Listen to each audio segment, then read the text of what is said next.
तो चलिए एक और वीडियो आप लोगों के लिए आ चुकी है यूट्यूब यूबिन क्लासेस के माध्यम से। पूर्वानुमानित परीक्षा जो आपके स्कूलों में चल रही है, प्री बोर्ड परीक्षाएं 2023-24 की जो परीक्षाएं विद्या मंदिर के स्कूलों में संचालित हैं, उसी की ये वीडियो है। क्लास 12 हिंदी, सामान्य हिंदी की परीक्षा जो बच्चों ने दी है उसी का प्रश्न पत्र मैं आप लोगों को समझाने जा रहा हूँ। ध्यानपूर्वक इस प्रश्न पत्र को आप लोग तैयार अवश्य करें। मोस्ट इंपॉर्टेंट आपके बोर्ड के एग्जाम में काफ़ी हेल्प होने वाली है। तो देखिए सबसे पहला क्वेश्चन आप लोगों से यहाँ पूछा जा रहा है वो हिंदी की प्रथम कहानी पहली पूछी जाती है। देखिए इसी तरह से आप लोगों की जैसे कई उपन्यास होते हैं, है ना, और जो है कई ऐसे जैसे भारतेंदु हरिश्चंद्र खड़ी बोली हिंदी गद्य की प्रमाणिक रचना मानी जाती है। इस तरह से क्वेश्चन पूछे जाते हैं। आप लोग अपने विषय जो आचार्य जो आप लोगों के स्कूल में है, सब्जेक्ट टीचर जो भी बने उनसे जरूर पूछे किस प्रकार के क्वेश्चन बोर्ड में ज़्यादातर पूछे गए हैं। और ये जो प्रश्न पत्र बताया जा रहा है इसको आप लोग अच्छे से तैयार कर लीजिए। देखिए पहला क्वेश्चन, हिंदी की प्रथम कहानी कौन सी है? सभी को पता होगा, इंदुमती हिंदी की प्रथम प्रमाणिक कहानी है। ठीक है। अब अगला क्वेश्चन, गोरा बादल की कथा के लेखक कौन है? ये जरूर पता कर लीजिए। गोरा बादल की कथा जो कि जटमल द्वारा रचित है। तो आप लोगों को मैं उत्तर बताने वैसे वाला नहीं था, लेकिन आप लोग खुद से ही अपने आप को देखिए, आकलन कीजिए कितना आप लोगों ने तैयार कर लिया। प्रेमचंद जो कि एक महत्वपूर्ण या फिर कह लें उपन्यास सम्राट के नाम से जाने जाते हैं, तो ये भी आप लोग अच्छे से तैयार करके जाइए। अब अगला क्वेश्चन जो पूछा जा रहा है, फूलों का कुर्ता के रचनाकार कौन? देखिए नया क्वेश्चन है, आप लोग जरूर तैयार करिए। इस तरह के क्वेश्चन आप लोगों को बोर्ड के एग्जाम में भी देखने के लिए मिलेंगे जो आप लोगों ने पहली बार सुने होंगे। तो आप लोग तैयार अच्छे से करें, तैयारी अच्छे से रहेगी तो आप लोगों को प्रश्न जरूर सुने सुनाए मिलेंगे। अगला क्वेश्चन है, बाणभट्ट की आत्मकथा किस विधा की रचना है? तो बाणभट्ट की आत्मकथा, देखिए नाम से लग रहा है आत्मकथा, लेकिन आत्मकथा नहीं है। इसी तरह से क्वेश्चन पूछे जाते हैं बोर्ड के एग्जाम में भी। तो आप लोग थोड़े से कंफ्यूज हो सकते हो, लेकिन यहाँ कंफ्यूज होने की आवश्यकता नहीं। चलिए आगे बढ़ते हैं। दूसरे का क्वेश्चन दिया है, प्रयोगवादी को नई कविता की संज्ञा किसने दी? ये बताना है आपको। तो प्रयोगवादी नई कविता का संचालन कार्य करने वाले कौन थे? आप लोग जरूर याद कीजिए उनका नाम। अगर आप लोगों को ध्यान में आता है तो आप लोगों को समझ लिए तैयारी आपकी बहुत सही चले। ज्ञानाश्रय काव्य विधारा की कवि कौन से नहीं है? देखिए ज्ञानाश्रय जब भी आए या प्रेमाश्रय जब भी आए तो आप लोग अच्छे से तैयार जरूर करके जाइएगा, क्योंकि इसी के साथ दो चीजें और जुड़ी मिलेंगी, राम भक्ति शाखा और कृष्ण भक्ति शाखा। इन चारों के जो कवि हैं वो आप लोग जरूर तैयार करें। सूरसागर के वर्ण विषय का आधार क्या बताया जाता है या फिर क्या माना जाता है, ये आपको पता होना चाहिए। देखिए अगला क्वेश्चन है, दोहा कोश के रचनाकार कौन है? और अंतिम प्रश्न जो कि मल्टीपल चॉइस क्वेश्चन का जो आप लोगों से पूछा गया है, रीतिकालीन कवि कौन सा है? देखिए इनमें से कौन सा जो कवि है रीतिकालीन हैं, तो उनमें से देख लीजिए, रीतकालीन जो आपको लगे वो आपको बताना है। अगला क्वेश्चन है देखिए जो कि गद्यांश से आधारित पूछे गए हैं। तो पहला गद्यांश, वैसे तो आप लोगों को एक गद्यांश और मिलेगा, कोई एक ही गद्यांश का उत्तर आप लोगों को देना है। तो पहला, जन का प्रवाह अनंत होता है, सहस्त्रों वर्षों से भूमि के साथ राष्ट्रीय जन ने तदात्मा ये प्राप्त किया है। ये आप लोगों को ये अंडरलाइन वर्ड जो सेंटेंस मिले हैं इसको आप लोगों को क्या करना है, संक्षेप में बताना है, और बाकी पैराग्राफ जो कि यहाँ दिया हुआ है इसका प्रश्न का उत्तर आप लोग को देना है। तो ये प्रश्न रहे 4, इसमें एक थोड़ा सा प्रश्न मिस है वो मैं बता देता हूँ। उपर्युक्त जो गद्यांश दिया है उसका संदर्भ आप लोगों से पूछा गया है। तो 5।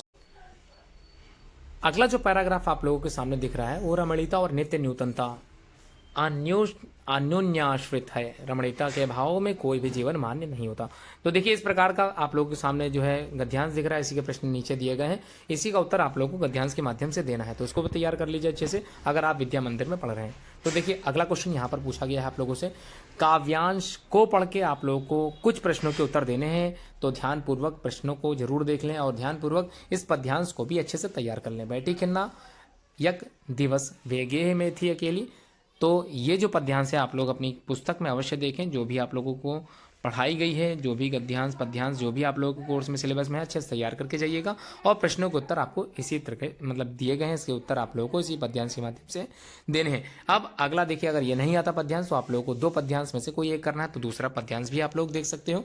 इसके जो क्वेश्चन है वो आप लोगों को सामने दिख रहे होंगे। अगला जो जीवन परिचय से पूछे गए हैं क्वेश्चन उसको भी देख लीजिए। वासुदेव शरण अग्रवाल महा मोस्ट इंपॉर्टेंट है, प्रोफेसर जी सुंदर रेड्डी, ये दोनों ही अपने आप में इंपॉर्टेंट है। हजारी प्रसाद द्विवेदी, अगर आप लोग बोर्ड की तैयारी कर रहे हैं तो तीनों ही अच्छे से पढ़ के जाइए, जरूर बोर्ड में पूछे जाते हैं। अगला जीवन परिचय कवियों के हैं, मैथिली शरण गुप्त, जयशंकर प्रसाद, महादेवी वर्मा। अगर आप लोगों ने 10th क्लास पढ़ रखा है, 9th क्लास पढ़ रखा है, तो ये तीनों ही आप लोगों ने लगभग तैयार कर लिए होंगे। अब पंचलाइट और बहादुर कहानी का सारांश अपने शब्दों में लिखना है, तो ये भी दोनों अच्छे से पढ़ के जाइए। बहादुर अथवा ध्रुव यात्रा कहानी का उद्देश्य पर प्रकाश डालिए। देखिए दोनों में से किसी एक का ही उठा के आप लोगों को करना है, किसी एक को ही समझाना है। सारांश लिखिए या उद्देश्य लिखिए, किसी एक का। तो 5 अंकों का यह प्रश्न है, आप लोग अच्छे से जरूर तैयार कर लीजिए। स्वपठित खंड काव्य के आधार पर प्रमुख पात्र का चरित्र चित्रण। अगर आप लखनऊ क्षेत्र से हैं तो आप लोगों को ज्ञात होगा सत्य की जीत खंड काव्य के आधार पर आप लोगों को जो प्रमुख पात्र हैं वो द्रौपदी हैं, उन्हीं का चरित्र चित्रण आप लोग को करना है। अब अगला जो यहाँ प्रश्न है वो कि संस्कृत से है। आप लोग को पहला जो पैराग्राफ मिला है या फिर गद्यांश जो मिला है, अतीत प्रथम कल्पे चतुष्पदा सिंह राजानाम कुर्वन्, इस तरह से आप लोग गद्यांश अच्छे से तैयार कर लेना है। महापुरुषा लौकिक प्रलो, ये जो आप लोगों को एक चैप्टर आप लोगों का महामना मालवी करके है, आप लोग जरूर तैयार कर लीजिएगा। और जो आपका सबसे लास्ट वाला जो चैप्टर है उसको भी तैयार कर लीजिएगा, क्वेश्चन उसमें से बहुत बार पूछे गए हैं। ठीक है, अब देखिए पंचशील सिद्धांतः का ये पैराग्राफ आप लोग सामने दिया होगा, इसको भी अच्छे से तैयार कर लीजिएगा। अब जल बिंदु निपातेन, देखिए आप सुभाष रत्नानी जो चैप्टर आप लोगों में है उसमें से भी क्वेश्चन आते हैं। महामना मालवी का देखिए जयंत द्वितीय महाभागा जन सेवा परायण, इसको भी जरूर तैयार करके जाइएगा। बोर्ड की परीक्षा में ये प्रश्न पूछे जा सकते हैं, ये और भी आप लोगों के लिए अच्छी बात है कि इस पेपर को आप लोग अच्छे से तैयार कर लीजिए। अब जो प्रश्न संख्या 9 है, मुहावरे और लोकोक्तियों में से किसी एक का अर्थ लिख के वाक्य का प्रयोग करना है। 4 दिए हैं, कोई एक ही करना है, चाहे घी के दिए जलाना, लकीर का फकीर होना, नाच न जाने आंगन टेढ़ा और थोथा चना बाजेगा ना, तो इन चारों में से कोई एक। अब 10वां का जो प्रश्न दिया गया है ये सारे ही बहुविकल्पी है। संधि विच्छेद के सही विकल्प का चयन करना है। हिमालय का सही विच्छेद मतलब सही संधि विच्छेद आप लोगों को ध्यानपूर्वक समझना है। चारों में से कौन सा सही उत्तर है उसका चुनाव करना है। इत्यादि का संधि विच्छेद आप लोगों को सही चुनाव करना है। महेश्वरः का सही संधि विच्छेद आप लोगों को चुनाव अच्छे से करके जाना है। उसके बाद जो विभक्ति परिचय, वचन परिचय, ये जो आप लोगों को ये भी ऑप्शन में मिलेगा, दोनों जो है अच्छे से तैयार कर लीजिएगा। अच्छे से तैयार करने का मतलब है आप लोगों को पूरा पूरा पढ़ना है, अच्छे से देखना है। अब 11वें का जो कि यह भी ऑप्शनल ही है, अनल और अनिल, कुल और कुल, इस तरह से जो प्रश्न दिए गए हैं कुल और कुल, ये आप लोगों को तैयार कर लेने हैं। का में आप लोगों को 2 अर्थ लिखने हैं, किसी एक शब्द के 2 अर्थ, ध्यान समझिए 3 में से कोई एक किसी एक शब्द के 2 अर्थ लिखने हैं। ठीक है, अगला गा है, निम्नलिखित वाक्यांशों के लिए एक शब्द का चयन करते हुए लिखिए। देखिए यहाँ पर जो दबाया ना जा सके, देखिए 4 ऑप्शन में से कोई एक ही सही है। पैरों से जल पीने वाला, देखिए 4 में से कोई एक ऑप्शन ही सही है। उसके बाद घा प्रश्न में आप लोगों को वाक्यों की शुद्धि करने के लिए पूछी जाएगी, किसी 2 वाक्य को शुद्ध करने हैं 3 में से। अब 12वां प्रश्न का खा गा देख लीजिए ध्यानपूर्वक। करुण रस या श्रृंगार रस, किसी एक रस की परिभाषा उदाहरण सहित लिखना है। स्पष्टीकरण अगर याद है, समझा सकते हैं तो जरूर समझाएं। 2 नंबर का यह प्रश्न है।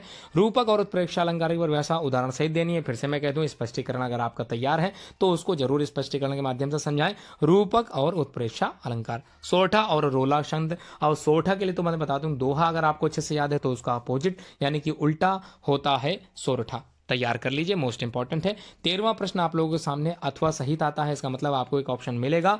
नगर के अधिशासी अधिकारी को पत्र लिखे जिसमें गंदगी और सड़कों की समस्या की शिकायत की गई हो, ये करिए। या फिर अथवा करके किसी विद्यालय के प्रबंधक के नाम, ध्यान समझिए प्रधानाचार्य के नाम नहीं है, प्रबंधक के नाम हिंदी प्रवक्ता पद हेतु अपनी नियुक्ति के लिए आवेदन पत्र लिखना है। तो उसमें आप लोग अपना जरूर जो है क्वालिफिकेशन वगैरह जैसे आप लोगों को फॉर्मेट बताया गया स्कूल से, बिल्कुल उस फॉर्मेट पे लिखिएगा। अपने मन से जैसे एप्लीकेशन लिखते हैं वैसे बिल्कुल मत करिएगा। एक फॉर्मेट होता है, ठीक है, शिकायती पत्र का फॉर्मेट अलग होता है, ऋण प्राप्ति हेतु का फॉर्मेट अलग होता है, और इसी तरह प्रवक्ता पद हेतु इसका फॉर्मेट भी आप लोगों को बताया गया, उसको तैयार कर लीजिएगा। आखिरी प्रश्न जो कि यहाँ पर निबंध के माध्यम से पूछा जा रहा है, शिक्षा में खेलकूद का महत्व, प्रदूषण समस्या और समाधान, बेरोजगारी की समस्या, महंगाई की समस्या, साहित्य और समाज। देखिए अगर ये 5 अच्छे से तैयार करके जाते हैं तो आप लोगों के बोर्ड में चिंता करने की कोई आवश्यकता नहीं है। 5 में से कोई एक बोर्ड में जरूर पूछा जाता है। और पर्यावरण प्रदूषण की ये जो समस्या और समाधान निराकरण, ये अच्छे से तैयार करके जाइए, जरूर पूछा जाता है। आतंकवाद एक समस्या, ये भी जरूर आता है। बेरोजगारी की समस्या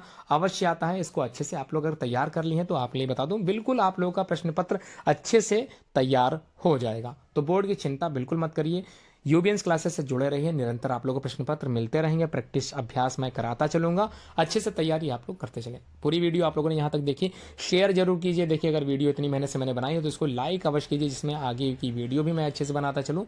और शेयर बिल्कुल करें, सबके साथ ये वीडियो शेयर करें और उनको भी कहें कि आगे शेयर करें, जिसमें यूपी बोर्ड पढ़ने वाले सभी छात्रों तक, छात्राओं तक यह वीडियो पहुँच सके। पूरी वीडियो देखने के लिए आप लोगों का बहुत बहुत धन्यवाद।